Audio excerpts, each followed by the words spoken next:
तृतीय स्कंध त्विंश अध्याय यह 26। महदादि भिन्न भिन्न तत्वों की उत्पत्ति का वर्णन।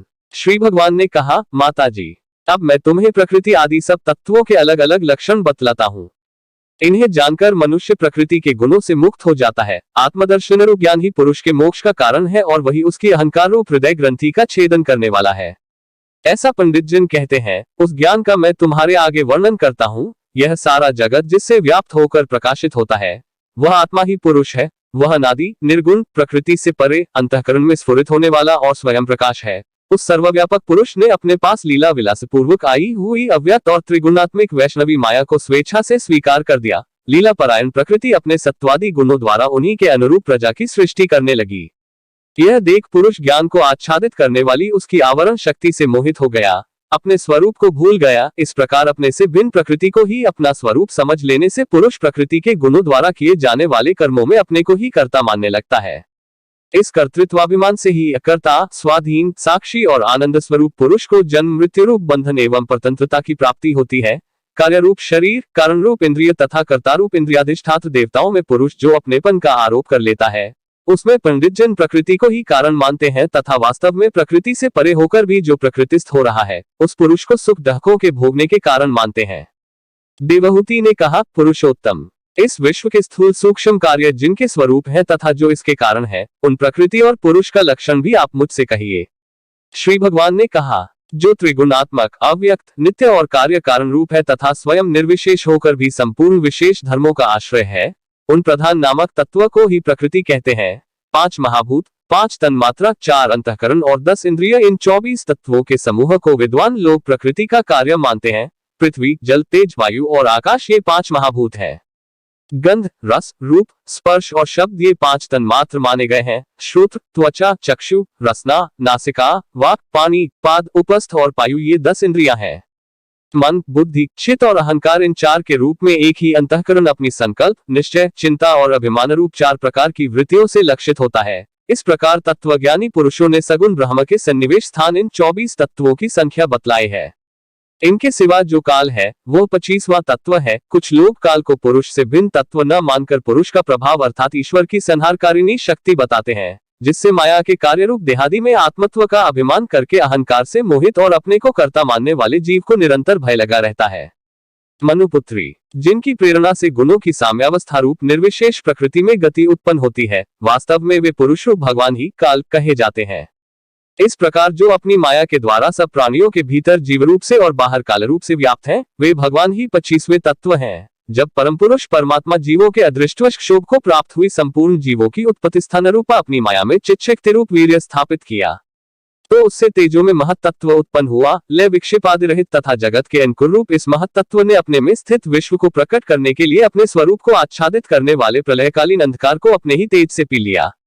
जो सत्वगुण में स्वच्छ, शांत और भगवान की उपलब्धि का स्थान रूप चित है, वही महत्तत्व है और उसी को वासुदेव कहते हैं। एक जिस प्रकार पृथ्वी आदि अन्य पदार्थों के संसर्ग से पूर्व जल अपनी स्वाभाविक फेन तरंगरहित अवस्था में अत्यंत स्वच्छ, विकार शून्य एवं शांत होता है, उसी प्रकार अपनी स्वाभाविक अवस्था की दृष्टि से स्वच्छत्व, अविकारित्व और शांतत्व ही वृत्तियों सहित चित्त का लक्षण कहा गया है। तदनंतर भगवान की वीर्य रूप चित्त शक्ति से उत्पन्न हुए महत्तत्व के विकृत होने पर उससे क्रिया शक्ति प्रधान अहंकार उत्पन्न हुआ। वह वैकारिक, तेजस और तामस भेद से 3 प्रकार का है। उसी से क्रमशः मन, इंद्रियों और पंचमहाभूतों की उत्पत्ति हुई। इस भूत, इंद्रियों और मनरूप अहंकार को ही पंडित जन साक्षात संकर्षण नामक सहस्र सिर वाले अनंतदेव कहते हैं। इस अहंकार का देवता रूप से कर्तृत्व, इंद्रिय रूप से कारणत्व और पंचभूत रूप से कार्यत्व लक्षण है तथा सत्वादि गुणों के संबंध से शांतत्व, घोरत्व और मूर्धत्व भी इसी के लक्षण है। उपर्युक्त 3 प्रकार के अहंकार के विकृत होने पर उससे मन हुआ, जिसके संकल्प विकल्पों से कामनाओं की उत्पत्ति होती है। यह मनस्तत्व ही इंद्रियों के अधिष्ठाता अनिरुद्ध के नाम से प्रसिद्ध है। योगीजन शरतकालीन नीलकमल के समान श्याम वर्ण वाले इन अनिरुद्ध जी की शनय शनय मन को वशीभूत करके आराधन करते हैं। साध्वी, फिर तेजस अहंकार में विकार होने पर उससे बुद्धित्व उत्पन्न हुआ। वस्तु का स्फुरन रूप विज्ञान और इंद्रियों के व्यापार में सहायक होना, पदार्थों का विशेष ज्ञान करना, ये बुद्धि के कार्य है। वृत्तियों के भेद से संशय, विपर्य, विपरीत ज्ञान, निश्चय, स्मृति और निद्रा भी बुद्धि के ही लक्षण है। यह बुद्धितत्व ही प्रद्युम्न है। इंद्रियां भी तेजस अहंकार का ही कार्य है। कर्म और ज्ञान के विभाग से उनके कर्मेंद्रिय और ज्ञानेंद्रिय 2 भेद हैं। इनमें कर्म प्राण की शक्ति है और ज्ञान बुद्धि की। भगवान की चेतना शक्ति की प्रेरणा से तापस अहंकार के विकृत होने पर उससे शब्द तन्मात्र का प्रादुर्भाव हुआ। शब्द तन्मात्र से आकाश तथा शब्द का ज्ञान कराने वाली श्रोत्रेंद्रिय उत्पन्न हुई। अर्थ का प्रकाशक होना, ओट में खड़े हुए वक्ता का भी ज्ञान करा देना और आकाश का सूक्ष्म रूप होना विद्वानों के मत में यही शब्द के लक्षण है। भूतों को अवकाश देना, सबके बाहर भीतर वर्तमान रहना तथा प्राण, इंद्रिय और मन का आश्रय होना ये आकाश के वृत्ति कार्य रूप लक्षण है। फिर शब्द तन्मात्र के कार्य आकाश में कालगति से विकार होने पर स्पर्श तन्मात्र हुआ और उससे वायु तथा स्पर्श का ग्रहण कराने वाली त्वगिंद्रिय त्वचा उत्पन्न हुई। कोमलता, कठोरता, शीतलता और उष्णता तथा वायु का सूक्ष्म रूप होना ये स्पर्श के लक्षण है। वृक्ष की शाखा आदि को हिलाना, तृणादि को इकट्ठा कर देना, सर्वत्र पहुंचना, गंधादि युक्त द्रव्य को घ्राणादि इंद्रियों के पास तथा शब्द को श्रोत्रेंद्रिय के समीप ले जाना तथा समस्त इंद्रियों को कार्य शक्ति देना ये वायु की वृत्तियों के लक्षण है।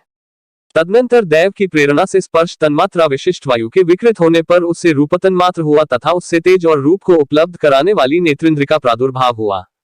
साध्वी, वस्तु के आकार का बोध कराना, गौण होना, द्रव्य के अनुरूप से प्रतीत होना, द्रव्य का जैसा आकार प्रकार और परिणाम आदि हो उसी रूप में उपलक्षित होना तथा तेज का स्वरूपभूत होना ये सब रूप तन्मात्र की वृत्तियां हैं।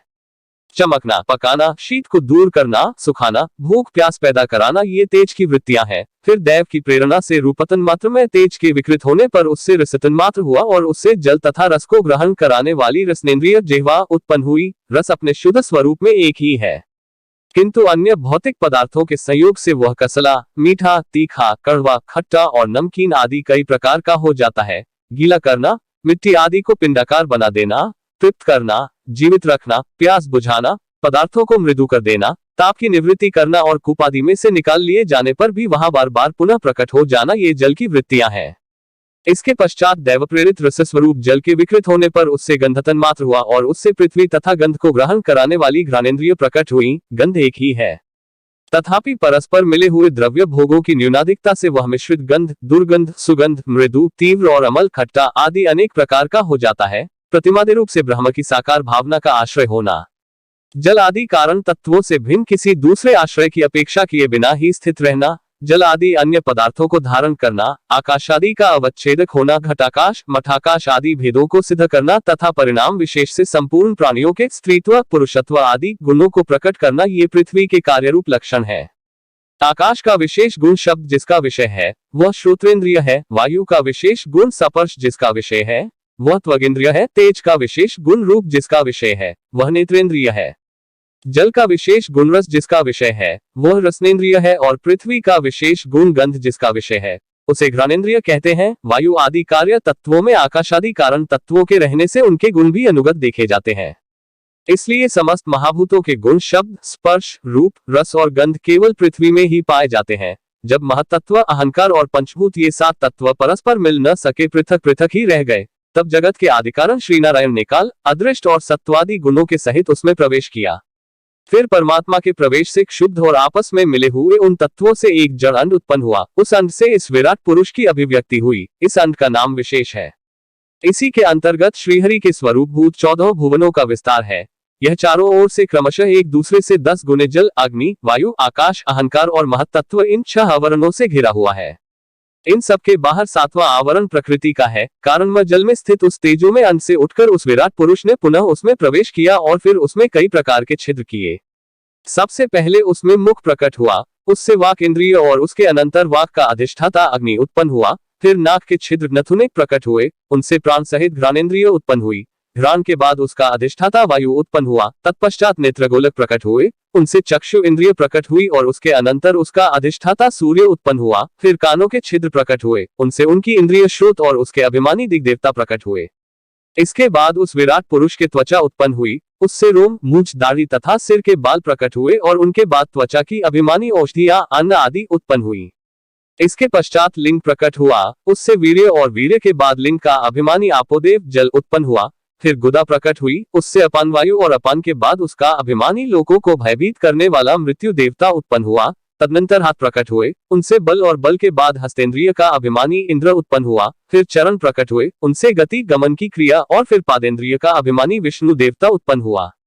इसी प्रकार जब विराट पुरुष के नाड़ियां प्रकट हुई तो उनसे रुधिर उत्पन्न हुआ और उससे नदियां हुई। फिर उसके उदर पेट प्रकट हुआ, उससे क्षुधा पिपासा की अभिव्यक्ति हुई और फिर उदर का अभिमानी समुद्र देवता उत्पन्न हुआ। तत्पश्चात उसके हृदय प्रकट हुआ, हृदय से मन का प्राकट्य हुआ, मन के बाद उसका अभिमानी देवता चंद्रमा हुआ, फिर हृदय से ही बुद्धि और उसके बाद उसका अभिमानी ब्रह्मा हुआ। तत्पश्चात अहंकार और उसके अनंतर उसका अभिमानी रुद्र देवता उत्पन्न हुआ। इसके बाद चित्त और उसका अभिमानी क्षेत्रज्ञ प्रकट हुआ। जब एक क्षेत्रज्ञ के अतिरिक्त सारे देवता उत्पन्न होकर भी विराट पुरुष को उठाने में असमर्थ रहे, तो उसे उठाने के लिए क्रमशः फिर अपने अपने उत्पत्ति स्थानों में प्रविष्ट होने लगे। अग्नि ने वाणी के साथ मुख में प्रवेश किया, परंतु इससे विराट पुरुष न उठा। वायु ने घ्राणेन्द्रिय के सहित नासा छिद्रों में प्रवेश किया, फिर भी विराट पुरुष न उठा। सूर्य ने चक्षु के सहित नेत्रों में प्रवेश किया, तब भी विराट पुरुष न उठा। दिशाओं ने श्रवणेन्द्रिय के सहित कानों में प्रवेश किया, तो भी विराट पुरुष न उठा। औषधियों ने रोमों के सहित त्वचा में प्रवेश किया, फिर भी विराट पुरुष न उठा। जल ने वीर्य के साथ लिंग में प्रवेश किया, तब भी विराट पुरुष न था। मृत्यु ने अपान के साथ गुदा में प्रवेश किया, फिर भी विराट पुरुष न उठा। इंद्र ने बल के साथ हाथों में प्रवेश किया, परंतु इससे भी विराट पुरुष न उठा। विष्णु ने गति के सहित चरणों में प्रवेश किया, तो भी विराट पुरुष न उठा। नदियों ने रुधिर के सहित नाड़ियों में प्रवेश किया, तब भी विराट पुरुष न उठा। समुद्र ने क्षुधा पिपासा के सहित उदर में प्रवेश किया, फिर भी विराट पुरुष न उठा। चंद्रमा ने मन के सहित हृदय में प्रवेश किया, तो भी विराट पुरुष न उठा। ब्रह्मा ने बुद्धि के सहित हृदय किया, तब भी विराट पुरुष न उठा। रुद्र ने अहंकार के सहित उसी हृदय में प्रवेश किया, तो भी विराट पुरुष न उठा। किंतु जब चित्त के अधिष्ठाता क्षेत्रज्ञ ने चित्त के सहित हृदय में प्रवेश किया, तो विराट पुरुष उसी समय जल से उठकर खड़ा हो गया। जिस प्रकार लोक में प्राण, इंद्रिय, मन और बुद्धि आदि चित्त के अधिष्ठाता क्षेत्रज्ञ की सहायता के बिना सोए हुए प्राणी को अपने बल से नहीं उठा सकते, उसी प्रकार विराट पुरुष को भी वे क्षेत्रज्ञ परमात्मा के बिना नहीं उठे सके। अतः भक्ति, वैराग्य और चित्त की एकाग्रता से प्रकट हुए ज्ञान के द्वारा उस अंतरात्मा स्वरूप क्षेत्रज्ञ को इस शरीर में स्थित जानकर उसका चिंतन करना चाहिए।